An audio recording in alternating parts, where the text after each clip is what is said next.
That is Hayley Jensen, an Australian country singer who has been. You might know her name from things like Australian Idol and The Voice, but her star is on the rise, Rob. There is no doubt about that. And when you are a star on the rise and you think to yourself, where do I go for promotion? That's it. You turn to the Two Blokes Chatting radio show on 94.7 The Pulse, which is exactly what Hayley has done. Hello, Hayley. G'day, guys. How you doing? Doing very well indeed. Fabulous. You just need to get a bit more energy into that song, I would have thought. It's a song called Country Soul, and it's taken from an album called Country Soul. So a creative name for the album based on that song. I knew as soon as I wrote that song that would be the title track of the, as soon as I wrote it, I was like, Country Soul, that is an album title. So, and it perfectly fit the whole album as well, the collection of songs and the stories that I was telling within it, which were very much about growing up in the country, and, the country life and our values and all of that sort of thing, and just reflecting on my childhood and life growing up there, and just, the beautiful, I guess, stories and way of life that we had. So, yeah. Well, before we delve too far into the Hayley Jensen story, I should just give you a little bit of a stat here, Rob. That album called Country Soul this is from the ARIA charts, if you don't mind. Number 1, 100% independent album. Number 2, Australian album of all genres. Number 2, Australian country album. Number 3, country album. And number 14, ARIA Top 40 album. It's a fair effort. Yeah. And then on Tuesday, that's pretty impressive. I'll take it. Thank you very much. Yeah, it was pretty amazing, and it's also been out 37, 38 weeks, something like that, and I think it's been in the top 10 of the Australian ARIA country album charts since it was released. That is sensational. Now, Hayley, we've got 20 minutes to learn all about your life. So let's go back to the very start when you first realised that there was a passion in your blood to want to be first of all, let's say a music star. We'll talk about the genre lately, but what sort of music was in your life early? Oh, look, I'm not as spring chicken as you'd say. Yeah, and that's the other reason you've rung us, because you've got us well and truly covered in terms of youngness. Yeah, you're a spring chicken compared to us, Hayley. You've got 20 or 30 on us, so that's all good. Thanks, guys. So, I probably grew up kind of, went through school and everything in the 90s, so we just listened to whatever was on the radio. There wasn't really a way to kind of discover new music other than just tuning into the old radio back then. So I just listened to whatever was being given to us, and I guess that was a big mix. My parents' music collection was fairly diverse, but probably fairly typical of people that are kind of in their 60s, 70s now, which is a bit of Neil Diamond, a bit of Elton John, a bit of Cat Stevens, that sort of stuff. Well, yeah, a bit of Cat Stevens. You could collectively pull that together and call it really good music. Yeah. Yeah, a bit of Carly Simon. Yeah. Beautiful, great music. My parents had great taste in music, so music was always playing in my house, and it was always big harmonies and, just great melodies and songs that you want to sing along to, and I think so that's sort of been what's defined. So your parents were music lovers, but not musicians or music people. So you really started off everything all by yourself. Yeah, pretty much. I mean, my mum, when she was younger, she grew up in Albury, Wodonga, as did my dad actually, and she used to go into the little local radio station in Albury with a couple of friends on the weekend and play a few songs on the guitar and sing along, but she would never have called herself a professional musician, and she certainly just did it for a little bit of fun, I think, and I think that's just how they filled the airwaves back in those days. Well, these days they get two people to come in and fill in just for a bit of fun as well, and it doesn't really work as well as it did in the old days, I think. No guitar, same principle. Yeah. Well, that's all right. Good chats, just as fun. So, there's musicality in my family for sure, and both of my parents had beautiful voices, but neither of them were kind of in the music industry or anything like that. So it was, it's a bit difficult to navigate in that sense. It's a big old world. Shania Twain's probably the one who I reckon has blended. She operates in the country area, but probably is very popular in the way she delivers songs. Were people like that influential in where you wanted to go? Yeah, absolutely. I mean, I remember sitting back watching good old video hits or whatever, video smash hits, whatever it was called back then, and absolutely Shania was definitely making the appearances, and I think we used to get the old cassette tapes out and tape the, countdowns on Rage and video hits and things, and then watch them back over and over and over again all weekend, and definitely Shania Twain was one that featured heavily on, on the rotation. And then you slam the bathroom door, grab the hairbrush, and you start your career. Absolutely, yeah, that's right. Putting on concerts for the family and whether they liked it or not. Yeah, exactly.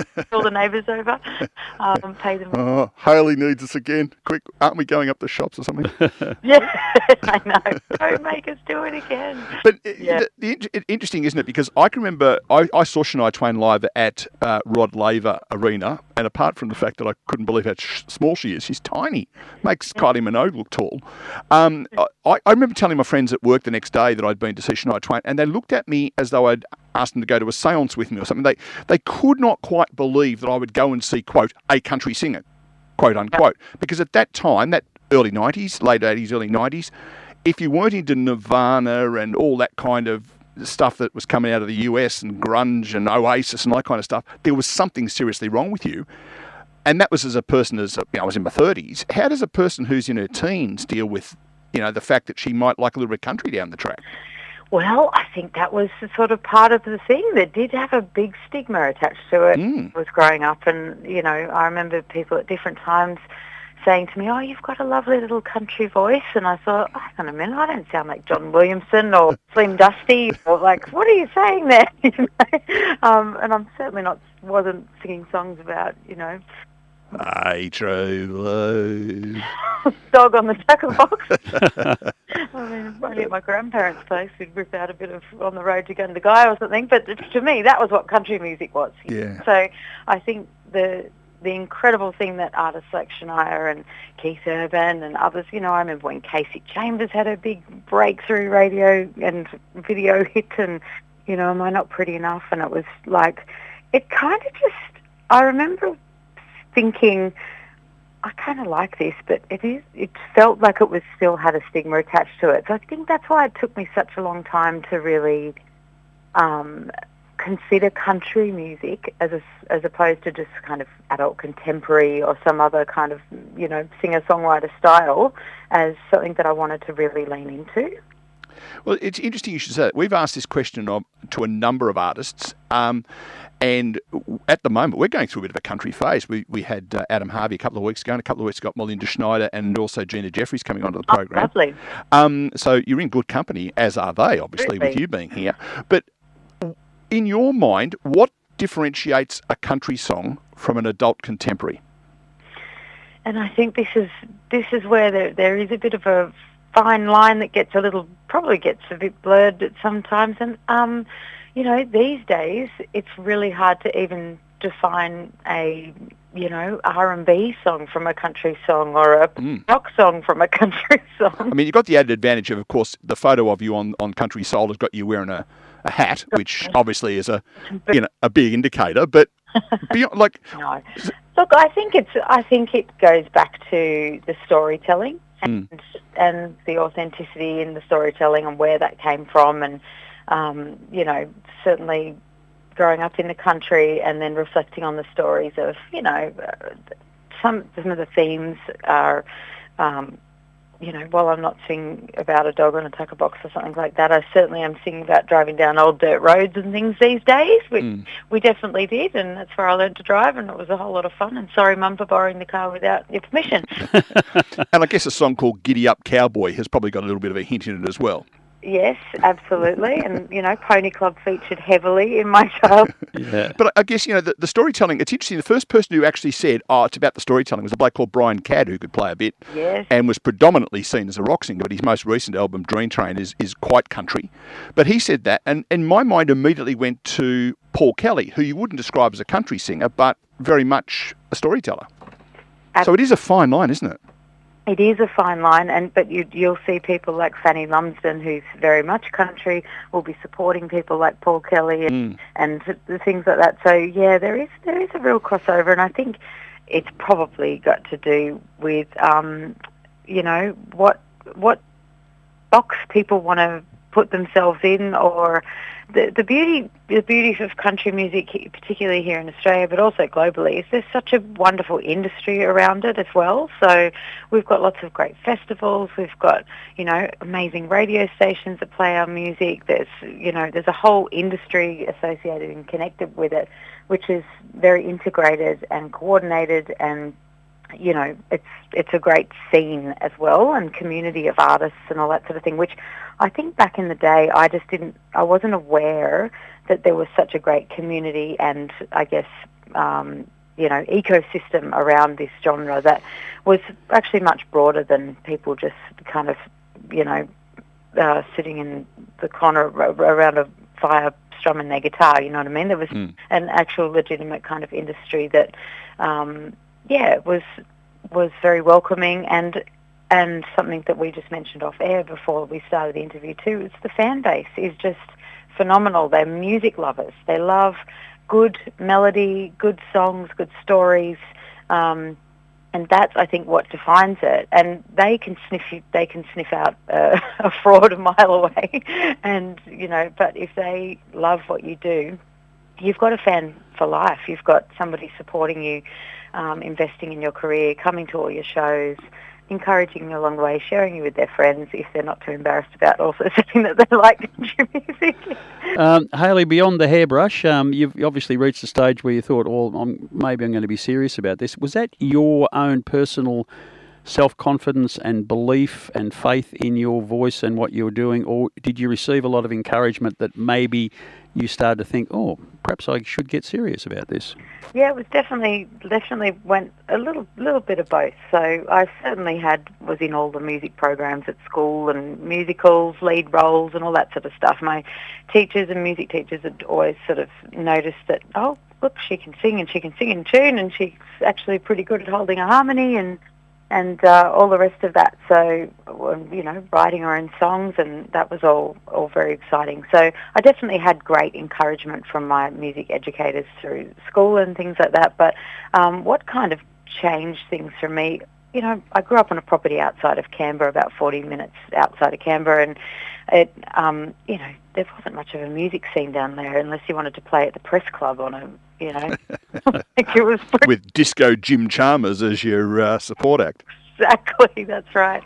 So pretty grim, but so I just didn't really see how I would kind of make a way for myself. I wasn't really, as we've said, didn't have a musical family, didn't know anything about the industry or anything like that. So it wasn't until a little show, Australian Idol, the very first season of that came along, and I watched it as we did all those other music shows, religiously, pretty much, sitting there with my mum watching the Guy Sebastian and Cosimo and all of these, Shannon Noel sing their little hearts out, and, actually the excitement of all of that, and realising that, hang on a minute, these people are actually going to come out at the end of this and possibly have a shot at making a career out of this. People are going to know who they are, and they know their voices, so certainly never thought that it was going to be a shortcut or anything like that, but it certainly was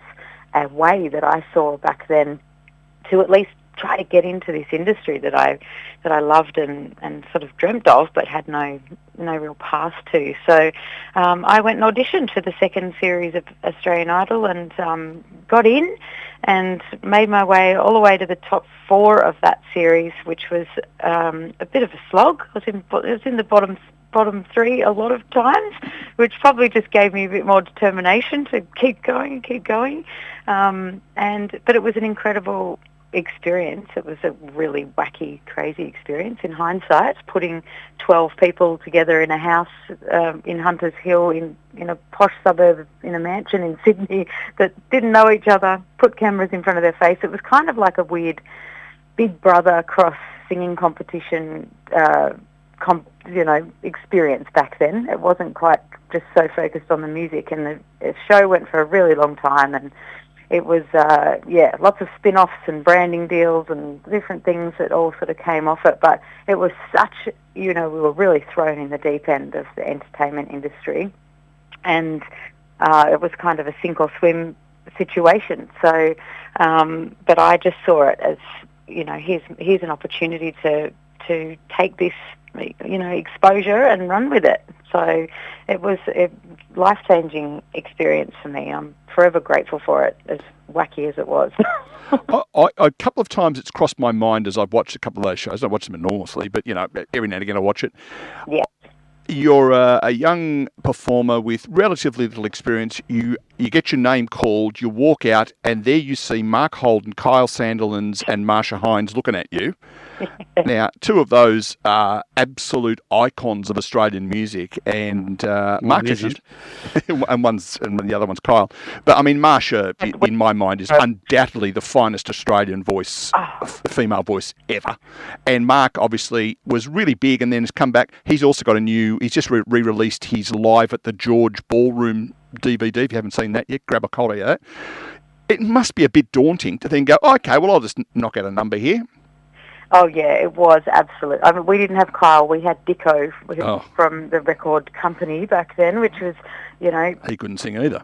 Same type of personality. No, definitely couldn't hold a tune, but they were larger than life. I'll tell you what, when I walked into that audition room with these big lights and the massive TV cameras, I had never seen anything like it before in my life. And they looked like cartoon characters sitting there. Had you met any of them before you walked into that room? No, I had not. Which makes it even more daunting. These celebrities at that point, Yeah, but they didn't, in the green room, they didn't say, oi, this is Marsha, say good day. Nope. We had pre sort of auditions with the producers of the show. Yep. Who prodded us and things as to why we wanted to be there and put us through our paces to prepare us for that room. But the whole audition phase was something else. And I think I certainly was a bit of a deer in the headlight the first time I auditioned. I actually got knocked back in my first audition in Canberra. Marsha said yes, and Dicko was a bit on the fence, and Mark said, I don't think you've got what it takes. And I went, okay, thank you very much, and walked out. And as I was walking out, I just remember thinking, oh my gosh, turn around and fight for yourself. But I was such a nervous little Nelly, and I'd never really had to do that before, having all the encouragement from people, in my life around music. But I walked out and I said to Mum, I didn't get in, but Sydney auditions are next week. Can we go up? And so we drove up and we camped, pretty much took our sleeping bags and little, camping chairs and sat along the edge of Darling Harbour with thousands of other hopefuls and slept overnight so you could get the spot in the... Because if you missed out on a spot in the day, then you didn't get through, so you had to get there early and camp out back in those days. Look, Marsha, it's her again. She's back. Yeah, yes, and they did. They recognised me, and I did another song, and I fought for myself, and they said, all right, we'll give you a shot. And, Hayley, just on those, what's interesting, I see some people go through that process, and sometimes they might pick something that they think's going to have a real whack, but they're not quite strong enough to deliver it, and some people play too safe, maybe. What was the difference in your thinking of presentation between the two auditions? Look, I think it was more so just my ability to kind of fight for my spot.